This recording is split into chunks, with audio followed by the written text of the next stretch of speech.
En avant! Coucou!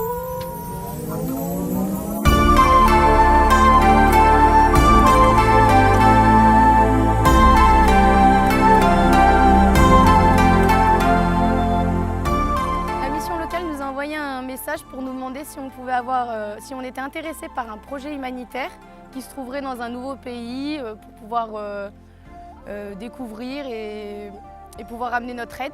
J'ai voté pour ce ouais, parce que c'était loin, ça dépaysait. Des choix, etc. Moi, je suis arrivé pour, on va dire, les activités entre guillemets. Donc, on a fait. Il y a des personnes qui nous ont aidés, comme le Petit Théâtre. C'est donc une troupe de théâtre qui a donné une prestation et dont les recettes, ils nous les donnaient, en fait, si vous voulez. Il y a aussi un après-match de rugby, donc tout ce qui était buvette, etc. Ça nous a été donné aussi. En fait, on avait mis des tirelires dans des bars, dans des endroits, dans des bureaux de tabac, dans les boulangeries. Et du coup, avec une petite fiche explicative de ce qu'on allait faire. Et donc les gens laissaient, au lieu de donner du pourboire, ils mettaient le pourboire dans la tirelire, tout ça. Et on a réussi à avoir quand même pas mal d'argent aussi. Et de l'argent et vendre sur les marchés le samedi matin. Du coup, nous sommes, juste avant qu'on parte au mois de décembre, nous avons eu les fonds nécessaires pour pouvoir partir au mois de décembre. Nous sommes partis pour un voyage très long, 18 heures d'avion, avec de l'escale. Et nous sommes arrivés là-bas très fatigués du voyage. Et du coup, après, on a commencé 15 jours vraiment magnifiques. On a aidé les gens, on a construit des murets. On a rencontré les gens qui étaient de l'école, les enfants.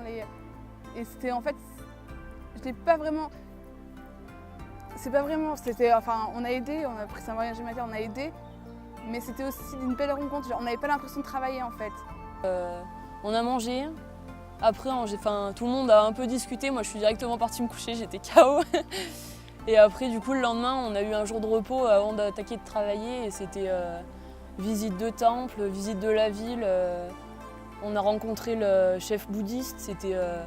On s'est vraiment immiscé dans leur vie et on a dit, ils nous ont pris comme si on était leurs frères et sœurs, quoi. Et voilà.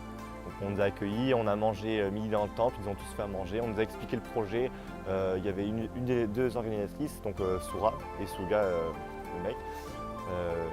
Donc Soura nous a expliqué, quelques mots en Sinhala, donc la langue locale, et des traductions en français, en anglais du coup, et du coup nous en français après. Et déjà on pensait pas trop faire ça. Et puis on est arrivé, je me suis dit bon, on va faire un peu de jardin, je vais planter des fleurs et puis je vais faire la peinture, bon un coup de rouleau c'est fini. Pas du tout. Avec les enfants, je me suis rendu compte que là-bas au Sri Lanka, ils étaient vraiment ils se soutiennent tous, ils s'entraident tous. On a vu des mamies qui devaient avoir à peu près 80 ans. Nous en France, on les aurait jamais laissées travailler. Et ben nous, c'est elles qui cassaient les cailloux. Je me suis rendu compte qu'au final, les Sri Lankais étaient vraiment des battants. Et ils veulent s'en sortir avec le peu de moyens qu'ils ont au final. Pas du tout pareil qu'en France, il n'y a pas de brouette, il n'y a pas de pelle, il n'y a pas de... c'est tout à la main ou à la pioche. On ressortait avec des courbatures de dingue. Et peinture, c'était de l'eau en fait.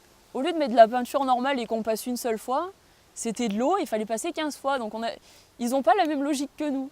Comme par exemple, on avait fini de peindre, après il va arriver avec l'enduit, comme ça après il faut encore peinturer par-dessus. Et quoi, même les tout petits, 3-4 ans, ils venaient amener une assiette de sable, voilà, même faire la chaîne humaine pour ramener du sable au chantier pour faire la dalle autour. Nous on a l'impression c'était banal pour nous et en fait eux c'était juste extraordinaire qu'on soit là, qu'on les aide et tout. Donc ça en met plein les yeux. Ce qu'ils peuvent nous apporter, mais au final, mentalement, c'est une force, quoi. On se rend compte que les gens, ils n'ont pas du tout le même mode de vie que nous et pourtant, ils vivent encore mieux que nous.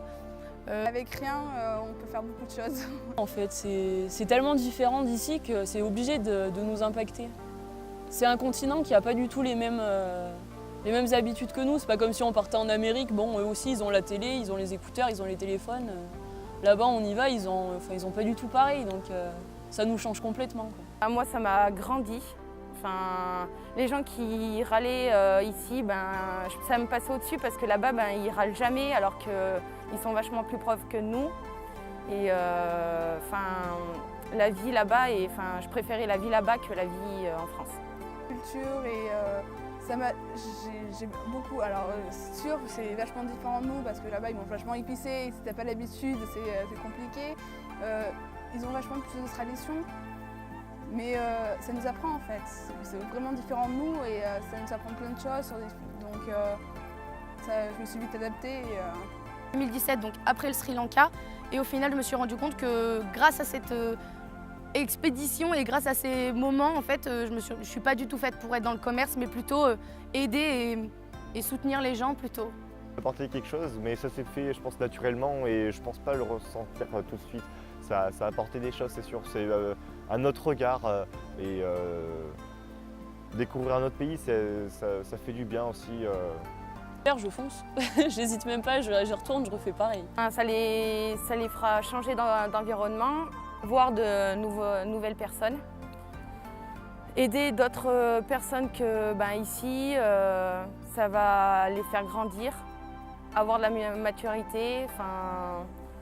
Et puis niveau social aussi, ça aide beaucoup. Après pour trouver du boulot, parce que je suis revenue en France, j'ai trouvé du boulot direct en disant que j'avais fait un voyage humanitaire.